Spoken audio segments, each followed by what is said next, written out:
This is a production of PBS Charlotte. Just ahead on Carolina Impact, the area's largest employer finds a creative way to meet the worker shortage issue. Plus, we explore how music has the power to heal. And remember those old cigarette vending machines? See how a local artist transforms them. Carolina Impact starts right now.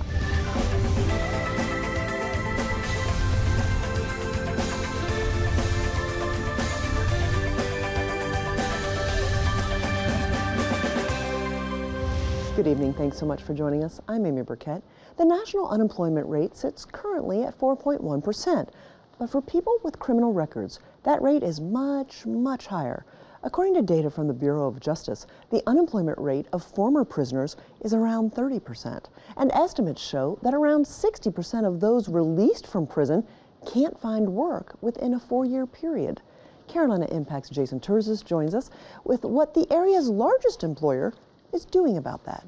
Well, those reasons why run the gamut, from lack of education, lack of job-ready skills, mental health, and the stigma associated with having been incarcerated. One study showed that about 75% of hiring managers said they were unwilling to seriously consider applicants convicted of drug, property, or violent crimes. And of course, those without jobs and income are more likely to commit another crime. So, how do those people find work, earn a living, and try to become productive members of society? Well, coming out of the pandemic, Atrium Health here in Charlotte set in motion a program designed to do just that, train and ultimately find work for those people within their system. The challenges that individuals are facing as adults are most often rooted in what happened as a child. Charles Hunt is what you might call part counselor and part teacher. Your job and your responsibility is to provide that healing for that little girl and for that little boy inside you. Imparting knowledge, wisdom, and hopefully a little perspective. That's your responsibility, to fix and to heal what was broken within you. Because nobody else can do it. His students, though, aren't here to learn math, science, or a trade, but skills to navigate in the game of life. I built an amazing life for myself. And then life happened and it all collapsed. And if I feel like I need to start it over, I have the power to do that. You have the power to do that. It is pretty intense. It's emotional. You know, a lot of people that have a justice-related background have severe trauma in their history. My past is not my future. My past not me. Don't ever fall into the trap of thinking that because of my advanced age, because of these things that I've experienced, because of my incarceration, because of the relationships that I've messed up in the past, that I can't start over.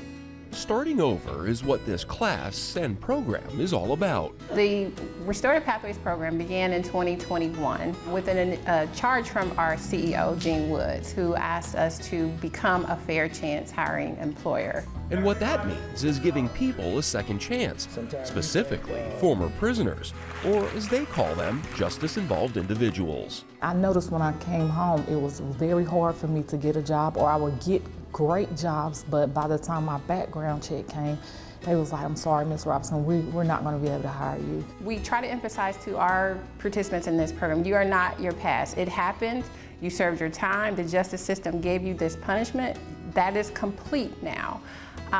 And we do feel like employment is a way to help them put that past behind them and really move forward. They really were excited about given an opportunity to have a second chance when everyone closed the door saying, no, you can't work for us. Oh, there's something that popped up on your background. No, we're not going to take a chance. Candidate pools of roughly 75 people are first narrowed down by Atrium's partner, local nonprofit City Startup Labs, to about 25. Once we get that information, we have a committee made of our security staff, our legal team, our HR business partners, teammate relations, who we all come together and really evaluate each individual on a case-by-case basis to decide will they go forward or not. By law, there are just some roles and some offenses that we cannot hire as a healthcare organization.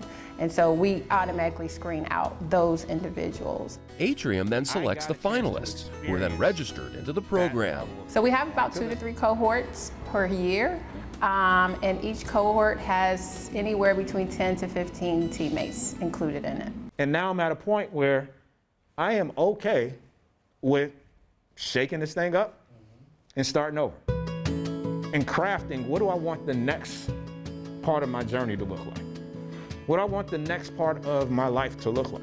You learn a lot about yourself and how to put your best foot forward. Do's and don'ts to do on the job, how to interact with your supervisor, how to approach your supervisor, how to interact with your coworkers as well as the patients or whoever your customer may be. Alicia Johnson of Gastonia is just one of the program's many success stories. She served her time after getting caught up with a not-so-good person. I ended up getting charged with conspiracy, and I served 8.5 years in state prison. Thrilled to get a second chance at life, Alicia finished the program and landed a job as a hospitality coordinator. I can and I will have a career and be successful. It's a similar story for Avery Robinson of Monroe. I came from a strict household, so when it was time to leave the nest, I just wanted to fly and be free, so I ended up getting in trouble. People say, I never thought in a million years, not you would get in trouble. And I was dating a bad guy, I was, and I got tangled up in his mess. I did a year and a half in the county and a year and a half in the Department of Corrections. After completion of the program, Avery now serves as a guest services specialist. I check in maternity patients. I help patients in and out of their vehicles. We give directions. I shuttle. I've also transported patients home to rehab facilities, from rehab to here. The Restorative Pathways program is still relatively new, but so far the success rate, perfect. Every single graduate has landed employment within Atrium's system, 100%. This is one of those projects I told my leader, listen, you can take me off of every project I'm on. Let me stay on with the Restorative Pathways, because this is hard work. Not only is hard work, I feel like I'm fulfilling a mission, a life mission, to help someone, that need a second chance, because everyone does not get a second chance in life. My daughters, they're 20 and 11, and their names are Jade and Justice. They kept telling me, Mama, I'm so proud of you. I'm sorry, y'all. Such an incredibly emotional story, Jason, but how exciting to see those two women being on such a better path now. Yeah, emotional, because they've been through a lot, and just getting over that stigma and trying to get back into society. They've paid their debt, and it's, they want to get back to work. They want to support their families, and it's been difficult for them to get to just that point. Well, for program graduates, they're all working full-time within the Atrium healthcare system. And not only that, but being in such a large organization like Atrium, there is room for upward mobility. So what happens next in terms of their careers is up to them. Take Avery, for example, who we met within that story. She's hoping to be an X-ray technician someday. And from a larger standpoint, Atrium is hoping that this Restorative Pathways blueprint can be used by other employers in town, showing that if it can work for them, hopefully it can work just about everywhere. We love these stories of success. Thanks so much for finding us something a little different this week, Jason. Absolutely. Well, we're wishing them all the very best of luck. Next, how do you feel when you hear one of your favorite songs? It probably makes you smile and usually reminds you of a happy time in your life. Science has proven that feeling can help medically too. Music therapy often results in improving speech and regulating moods. Carolina Impact's Dara Khalid and videographer Russ Hunsinger show us how it can transform lives too. Hello, Hunter. It's a soothing song just for him. It's good to see you today. Hearing his name and the strum of the guitar, 7-year-old Hunter Jarrow lights up as he rocks back and forth.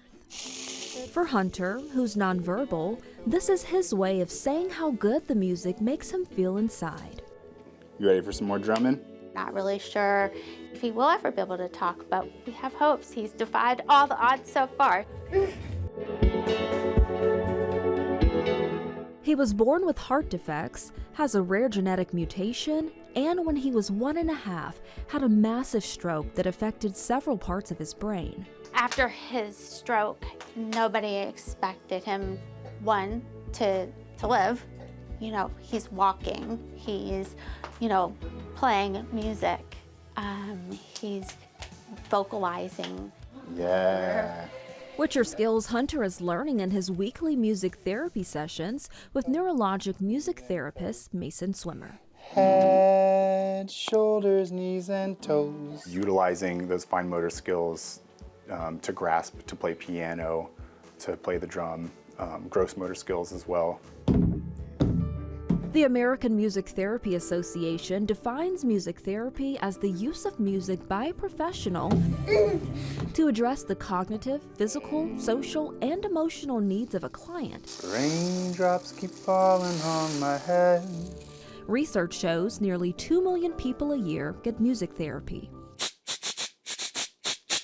So when you see Mason teaching little ones how to use new instruments that sometimes make them giggle, just know they're developing in ways that'll help them in other areas of life. So when we can connect in a musical space, people are typically enjoying themselves and having a good time. And so that's where the growth and the progress happens. And as he guides Hunter in reaching new milestones like holding mallets for a record time, he thinks about how music pulled him through dark times when he was diagnosed at 15 with osteosarcoma, a cancer that starts in the cells that form bones. I spent a lot of time in and out of the hospital. I never got to experience music therapy when I was sick, but music was my outlet. I was constantly making music with friends and making playlists, and I found music that helped me realize that I wasn't alone.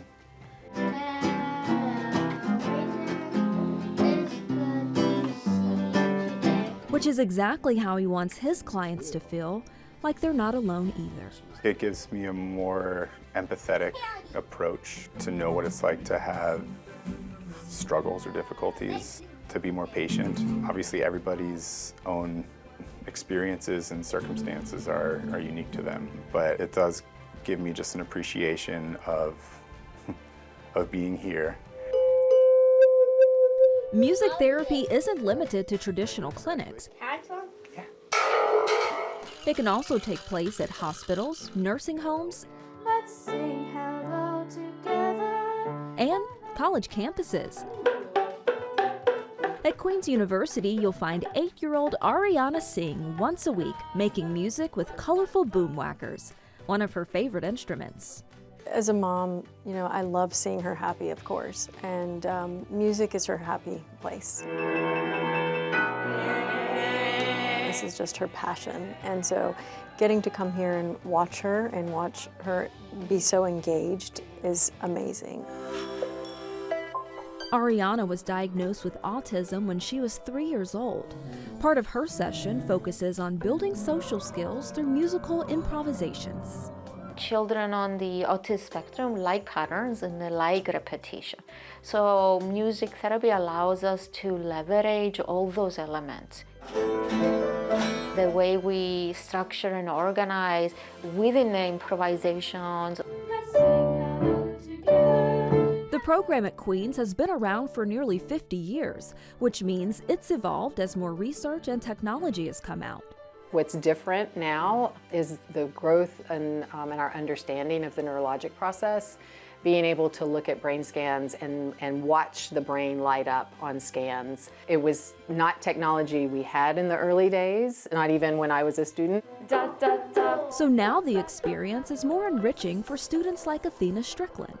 One of the best things about music therapy for me is encouraging everybody to be able to make music regardless of their skill level. And professors like Yuling Chen. I just love that moment or sparkle that I don't need to say anything, I say it in my music. You are my sunshine, my only sunshine. Are you strumming? Where words aren't spoken, those like Hunter can feel all the joy music brings. For Carolina Impact, I'm Dara Khalid. Thank you, Dara. Experts say music therapy can also help those with cancer, traumatic brain injuries, and Parkinson's disease. What can you get for $5 these days? Not much. Maybe a small fancy coffee. How about a piece of art out of a vintage cigarette vending machine?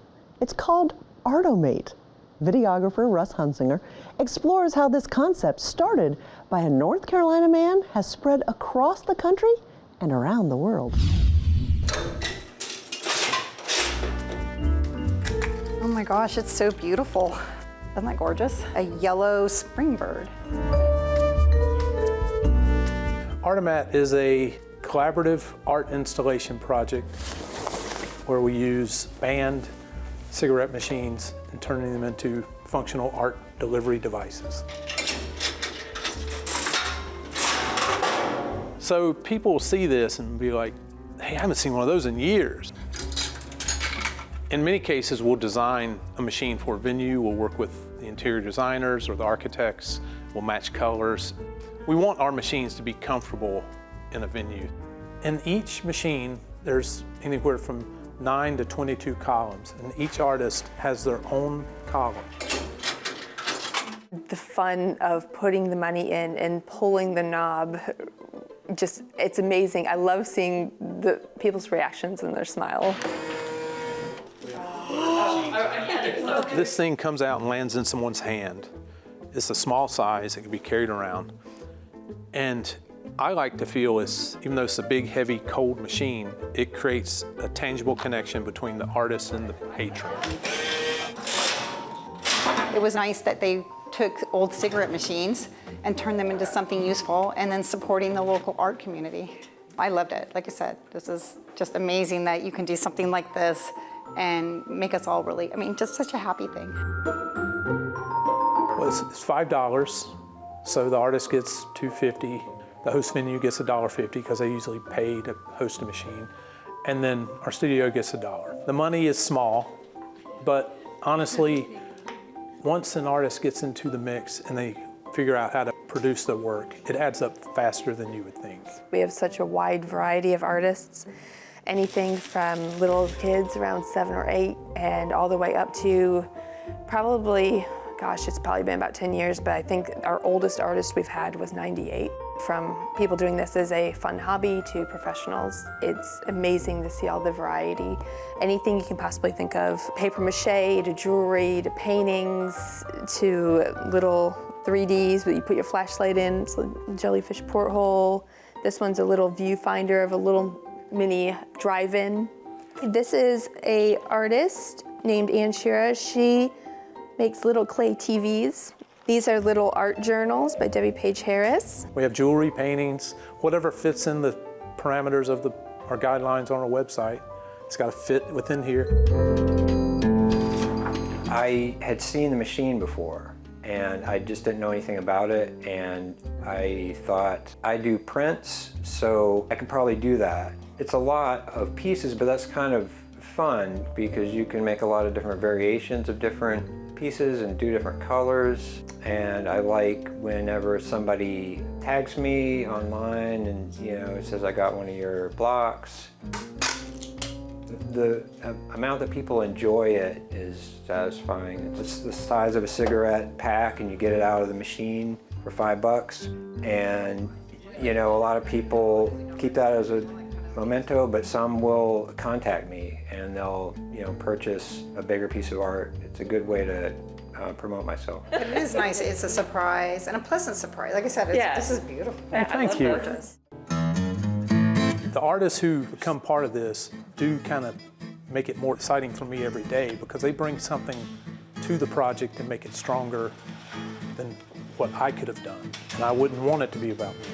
To wrap that up, I just want to work with artists who believe in our concept of people living with affordable art and then just having fun with it.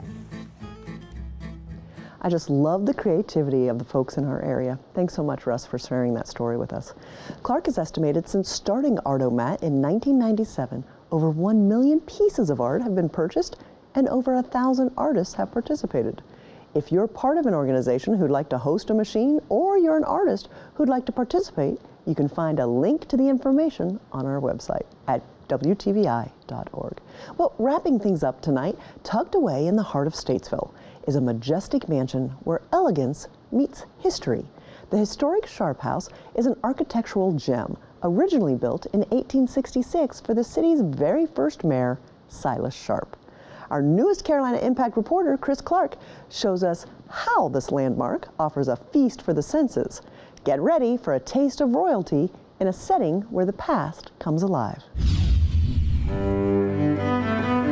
Every detail, from the table settings to the meticulously crafted dishes, speaks of refinement and luxury.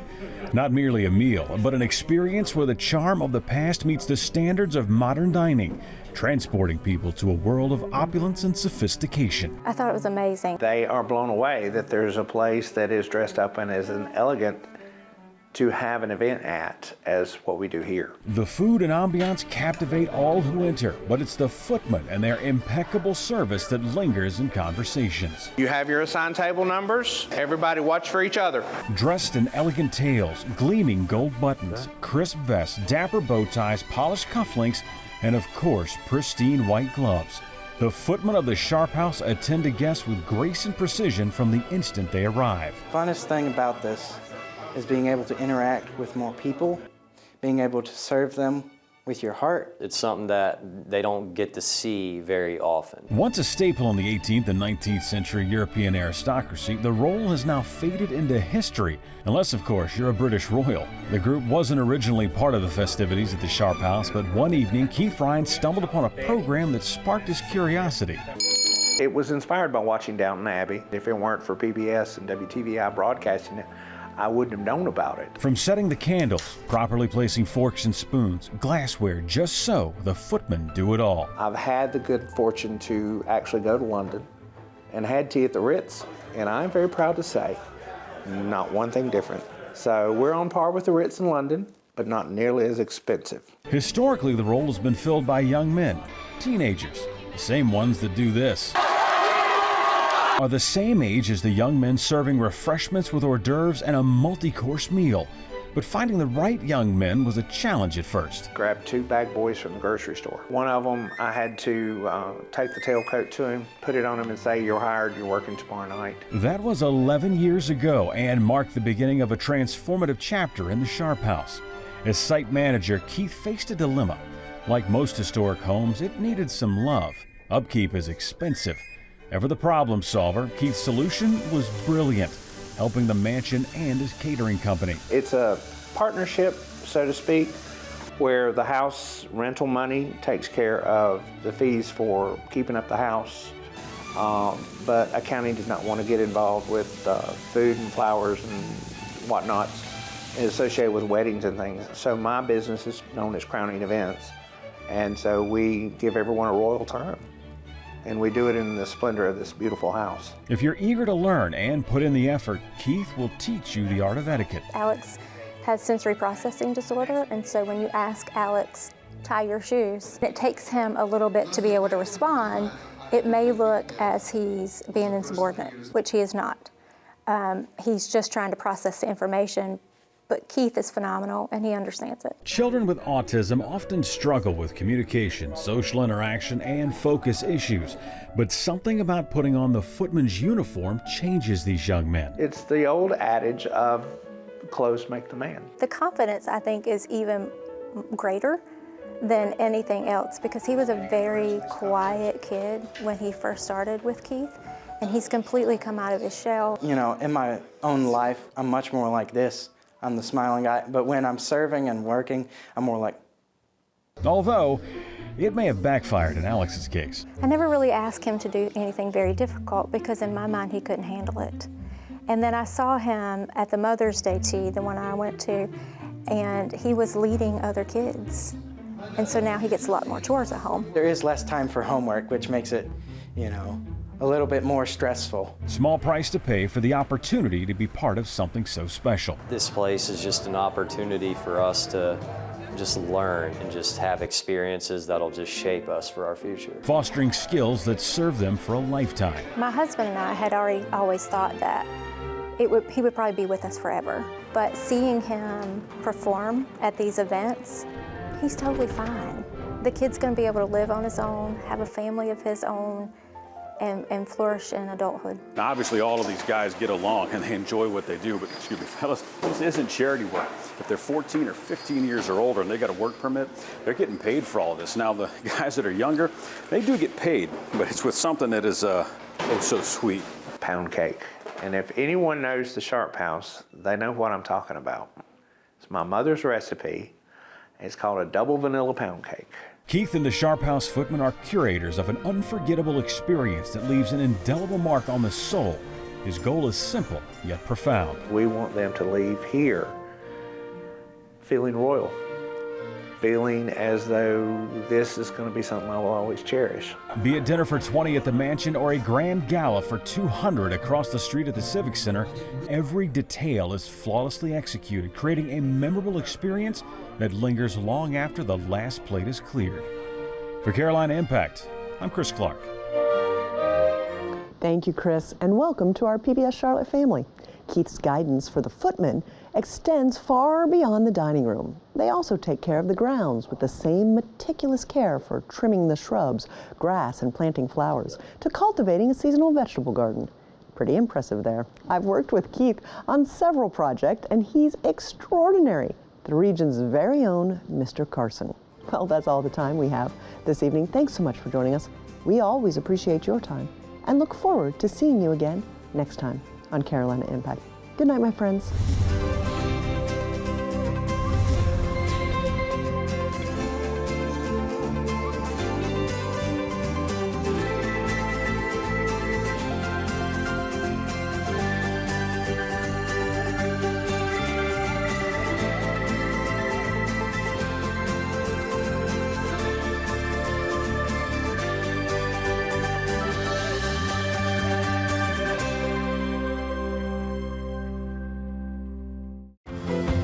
This is a production of PBS Charlotte.